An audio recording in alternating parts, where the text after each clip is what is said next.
नमस्कार दोस्तों, स्वागत है आपका आज की बेहद बड़ी और ज़रूरी खबरों में। लेकिन खबर में आगे बढ़ने से पहले अगर आप भी गरीबों की मदद में उतरी कांग्रेस पार्टी का समर्थन करते हैं तो आप अभी इस वीडियो को लाइक कीजिए और इस लाल बटन को दबाकर चैनल को फ्री में सब्सक्राइब करके घंटी बजाइए और कमेंट में लिखें जय हिंद। रुख करते हैं पहले खबर की तरफ। तो क्या कामगारों के गुस्से से डरे हुए हैं नीतीश कुमार? जी हां दोस्तों, बिहार के मुख्यमंत्री नीतीश कुमार ने बुधवार को वीडियो कॉन्फ्रेंसिंग के जरिए बिहार के पंचायतों और जिला परिषद के जनप्रतिनिधियों के साथ ही राज्य के लोगों को संबोधित किया। उन्होंने जनता को कोरोना वायरस संक्रमण के दौरान सरकार द्वारा किए जा रहे कार्यों से अवगत करवाया और आगे की योजनाओं की भी जानकारी दी। सीएम नीतीश ने बताया कि आने वाले समय में राज्य के स्कूल कॉलेजों में पढ़ाई शुरू होगी और सरकार बाहर से लौटे सभी लोगों को रोजगार देगी। इस संबोधन के दौरान उन्होंने एक और बात कही जो काबिले गौर है। उन्होंने दूसरे राज्यों से लौटकर बिहार आ रहे श्रमिकों को प्रवासी श्रमिक कहे जाने पर ऐतराज जताया। नीतीश कुमार ने कहा कि जब यह देश एक है और लोग एक जगह से दूसरी जगह सेवा करने गए हैं तो यह अच्छी बात नहीं है कि जब बिहार के बाहर से लोग वापस आए तो उन्हें प्रवासी कहा जाए। सीएम नीतीश ने इसके साथ ही कहा कि हाँ, जब वो देश के बाहर जाए तो उन्हें आप प्रवासी कह सकते हैं। उन्होंने आरोप लगाया कि जहां ये श्रमिक काम करते थे वहां उनका ध्यान नहीं रखा गया। हम ऐसी व्यवस्था कर रहे हैं कि रोजगार के लिए किसी को बिहार से ना जाना पड़े। कोई अपनी मर्जी से जाना चाहता है तो जा सकता है। सीएम नीतीश जब ये बात कह रहे थे तो लग रहा था कि श्रमिकों की नाराजगी का उन्हें एहसास है और आने वाले चुनाव को लेकर वे सशंकित भी हैं। राजनीतिक जानकार मानते हैं कि नीतीश कुमार की ये कवायद इसलिए भी है कि ये श्रमिक इस बार चुनाव में अहम रोल निभाने वाले हैं और बिहार में सियासी जीत हार का रास्ता इनके समर्थन या विरोध पर काफी निर्भर करेगा। वरिष्ठ राजनीतिक विश्लेषक प्रेम कुमार कहते हैं कि जब मजदूर पूरे देश में पैदल चल रहे थे तो सबसे पहले योगी आदित्यनाथ ने मजदूरों के इमोशंस को समझा और मदद को सबसे पहले आगे आए। लेकिन नीतीश कुमार के मन में अपने ही लोगों के प्रति कोई संवेदनशीलता नहीं दिखी। रुख करते हैं अगली खबर की तरफ। न्याय के खिलाफ चल रहे षड्यंत्र से आरजेडी वाकिफ, विधायिका सड़क पर होगा साझा संघर्ष। तेजस्वी। जी हां दोस्तों, बिहार के नेता प्रतिपक्ष तेजस्वी यादव ने सरकार पर हमला बोलते हुए कहा कि कोरोना महामारी की आड़ में आरक्षण और सामाजिक न्याय के खिलाफ चल रहे षड्यंत्र से आरजेडी पूरी तरह वाकिफ है और लंबी लड़ाई के लिए तैयार है। संस्थाओं के वर्चस्ववादी चरित्र एवं शासक वर्ग की नीति और नीयत को कामयाब नहीं होने देंगे। विधायिका में और सड़क पर साझा संघर्ष होगा। तेजस्वी ने कहा, संविधान प्रदत्त आरक्षण के खिलाफ एंड माइंडसेट है जो कई महत्वपूर्ण संस्थाओं पर काबिज है। आरजेडी लोक समता और समान सामाजिक प्रतिनिधित्व के हिमायती देश के सभी प्रगतिशील सरोकार वाले देशवासियों और दलों से एकजुटता की अपील कर वंचितों के अधिकार और सरोकार की साझा लड़ाई का आह्वान करता है। उन्होंने कहा कि केंद्र सरकार के जातिवादी रवैये के कारण विगत 3 वर्षों से पिछड़ा अति पिछड़ा वर्ग को मेडिकल एडमिशन में संविधान प्रदत्त आरक्षण से वंचित किया जा रहा है।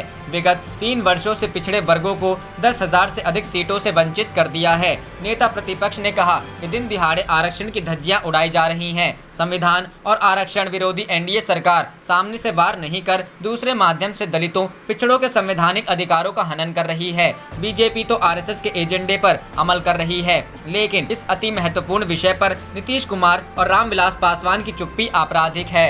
रुख करते हैं अगली खबर की तरफ। बिहार, राबड़ी देवी ने ट्वीट के जरिए बीजेपी पर किया हमला, कहा कुछ ऐसा। जी हां दोस्तों, आरजेडी सुप्रीमो लालू यादव की पत्नी और बिहार की पूर्व मुख्यमंत्री राबड़ी देवी ने भारतीय जनता पार्टी पर निशाना साधा है। राबड़ी देवी ने ट्वीट कर लिखा, सरकार की गलत नीतियों से उजड़ गई ना जाने कितने मासूम बच्चों की ममता की छांव, लेकिन भाजपा की दिलचस्पी है चुनाव। दरअसल इस साल के अंत में संभावित बिहार विधानसभा चुनाव को लेकर बीजेपी ने चुनाव प्रचार का बिगुल अगले सप्ताह फूंकने की तैयारी कर ली है। केंद्रीय गृह मंत्री अमित शाह 9 जून से प्रचार की शुरुआत करेंगे। बिहार बीजेपी अध्यक्ष संजय जायसवाल ने सोमवार को कहा कि पार्टी के पूर्व अध्यक्ष Amit Shah video conference Facebook live के जरिए एक सभा को संबोधित करेंगे। उन्होंने कहा कि इस वर्चुअल सभा की पूरी तैयारी कर ली गई है। संजय जायसवाल ने कहा कि हमारा लक्ष्य इस वर्चुअल सभा में राज्य के 243 विधानसभा क्षेत्रों के कम से कम 1 लाख लोगों को शामिल करना है। उन्होंने बताया कि इसके बाद बीजेपी अध्यक्ष जेपी नड्डा फेसबुक लाइव के जरिए दक्षिण बिहार के पार्टी के प्रमुख कार्यकर्ताओं को संबोधित करेंगे। वीडियो कॉन्फ्रेंसिंग के जरिए जरिए उत्तर बिहार के पार्टी कार्यकर्ताओं से चुनावी रणनीति को लेकर बातचीत करेंगे। इसी को लेकर राबड़ी देवी बीजेपी पर निशाना साध रही हैं। राबड़ी देवी ने कहना है कि बिहार में जनता कोरोना से परेशान है और बीजेपी चुनाव प्रचार में जुटी है। रुख करते हैं अगली खबर की तरफ। तेजस्वी ने सीएम नीतीश पर साधा निशाना, कहा उपदेश देने वाली सरकार श्रम वीरों को लाठी से पिटवाती है। जी हां दोस्तों, नेता प्रतिपक्ष तेजस्वी यादव ने आरोप लगाया है कि सरकार प्रवासी शब्द की नैतिकता पर उपदेश देती है, लेकिन जब मौका मदद की होती है तो उन्हें लाठी से पिटवाती है, पैदल चलने पर मजबूर करती है। उन्होंने कहा है कि 15 साल से एक सुई का कारखाना नहीं लगने वाली सरकार अब लफाजी कर रही है। मुसीबत की घड़ी में सरकार ने राज्यवासियों को छोड़ दिया, उन्हें बिहार नहीं घुसने और आने पर वापस भेजने की धमकी दी। क्वारंटाइन सेंटरों में मजदूरों को मूलभूत सुविधाओं से वंचित किया गया। क्वारंटाइन सेंटरों में खाने में सूखा भात, नमक और मिर्च परोसा गया। बिहार आने पर श्रम वीरों का लाठी डंडों से स्वागत कराया जाता है, जबकि दूसरे प्रदेश अपने श्रम वीरों का फूलों से स्वागत कर रहे हैं। सरकारी खामियां बताने पर अधिकारियों द्वारा श्रमिकों पर अत्याचार किया जाता है। मुख्यमंत्रियों को श्रम वीरों से माफी मांगनी चाहिए। पूर्व सीएम भोला पासवान के परिवार की सहायता की तेजस्वी ने। नेता प्रतिपक्ष तेजस्वी यादव ने गुरुवार को पूर्व मुख्यमंत्री भोला पासवान शास्त्री के परिजनों से बात कर उन्हें तत्काल 1 लाख रुपए की सहायता दी, साथ ही पर्याप्त मात्रा में उनके घर राशन भी भिजवाया। नेता प्रतिपक्ष ने बताया कि मीडिया से उन्हें जानकारी मिली कि स्वर्गीय भोला पासवान शास्त्री का परिवार लॉकडाउन के दौरान खाने को मोहताज है। सूचना मिलने के बाद उन्होंने तुरंत उनके परिवार से बात कर आर्थिक सहायता और पर्याप्त राशन पहुंचवाया। रुख करते हैं अगली खबर की तरफ। राज्यसभा चुनाव 2020, राजस्थान सीएम गहलोत का ट्वीट, गुजरात में हॉर्स ट्रेडिंग में जुटी भाजपा। जी हां दोस्तों, चुनाव आयोग ने देश में राज्यसभा की 24 सीटों के चुनाव की तारीखों का ऐलान किया है। राजस्थान, गुजरात समेत विभिन्न राज्यों में राज्यसभा की सीटों के लिए 19 जून मतदान होगा। चुनाव की तारीखों का ऐलान होने के साथ ही राजनीतिक उठापटक भी तेज शुरू हो गई है। इस बीच राजस्थान के मुख्यमंत्री अशोक गहलोत के ट्वीट की सियासी गलियारों में खूब चर्चा हो रही है। गहलोत ने गुरुवार को एक ट्वीट करते हुए भाजपा पर हॉर्स ट्रेडिंग करने का आरोप लगाया है। उन्होंने लिखा है कि विपक्षी विधायकों को किसी भी तरह से लुभाना और सीटें हथियाना इस पार्टी का एकमात्र गेम प्लान है। गहलोत ने ट्वीट किया कि भाजपा फिर से अपनी जांची परखी रणनीति का उपयोग कर रही है, जो राज्यसभा चुनावों से पहले गुजरात में हॉर्स ट्रेडिंग में जुटी है। यह राज्य में सीटें जीतने के लिए किसी भी हद तक जा सकते हैं। बता दें कि राजस्थान में भी 10 में से 3 सीटों पर राज्यसभा चुनाव हो रहे हैं। 4 प्रत्याशी चुनाव मैदान में हैं। कांग्रेस ने केसी वेणुगोपाल व नीरज डांगी और भाजपा ने राजेंद्र गहलोत व ओंकार सिंह लखावत को प्रत्याशी बनाया है। राज्यसभा चुनाव 2020 में राजस्थान का गणित राज्यसभा चुनाव 2020 में राजस्थान की दोनों सीटों के लिए 51 वोट चाहिए। कांग्रेस पार्टी के पास निर्दलीय विधायकों समेत 125 वोट हैं। इसी को लेकर पिछले 2 दिन से मुख्यमंत्री अशोक गहलोत और Sachin Pilot number game plan तैयार करने में जुटे हैं। हालांकि कांग्रेस अपनी दोनों सीटों पर जीत के प्रति पूरी तरह आश्वस्त है। यहां तक कांग्रेस के पास सरप्लस वोट है।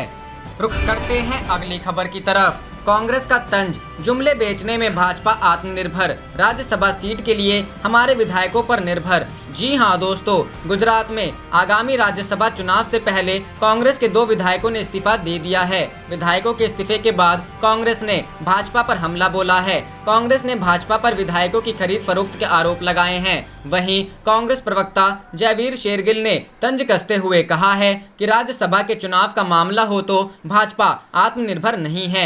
जयवीर शेरगिल ने ट्वीट कर लिखा, जुमले बेचने हो तो फिर भाजपा आत्मनिर्भर है, लेकिन अगर राज्यसभा की सीट सुरक्षित ना हो तो वो कांग्रेस के विधायकों पर निर्भर है। उन्होंने कहा है कि देश की आर्थिक स्थिति गर्त में है और भाजपा हॉर्स ट्रेडिंग कर रही है। क्या भाजपा विधायकों की खरीद फरोख्त करने का हुनर का इस्तेमाल देश की अर्थव्यवस्था को सुधारने में भी करेगी? गुजरात में राज्यसभा इलेक्शन से पहले कांग्रेस के 2 विधायकों ने दिया इस्तीफा। कोई पार्टी इतने नीचे भी जा सकती है? कांग्रेस की ओर से ट्वीट कर कहा गया है कि गुजरात में बीजेपी सरकार कोरोना वायरस के संक्रमण को रोकने में सफल नहीं हो रही है, लेकिन विधायकों के खरीद फरोख्त पूरी तरह से चल रहा है। क्या कोई भी सरकार या पार्टी इस हल्के स्तर पर भी जा सकती है? कांग्रेस ने भाजपा को बेशर्म कहा है। 19 जून को है राज्यसभा चुनाव। गुजरात में 4 राज्यसभा सीटों के लिए 19 जून को चुनाव होने हैं। 4 सीटों पर 5 उम्मीदवार हैं। बीजेपी ने 3 और कांग्रेस ने 2 उम्मीदवारों उतारे हैं। बीजेपी ने अभय भारद्वाज, रमीला बारा और नरहरि अमीन को मैदान में उतारा है। कांग्रेस ने शक्ति सिंह गोहिल और भरत सिंह सोलंकी को उम्मीदवार बनाया है। चुनाव से पहले कांग्रेस के 2 विधायकों अक्षय पटेल और जीतू चौधरी ने इस्तीफा दे दिया है। गुजरात विधानसभा अध्यक्ष राजेंद्र त्रिवेदी ने कहा है कि दोनों विधायकों का इस्तीफा स्वीकार कर लिया गया है। आप देख रहे थे आपका अपना चैनल जय हिंद जय भारत।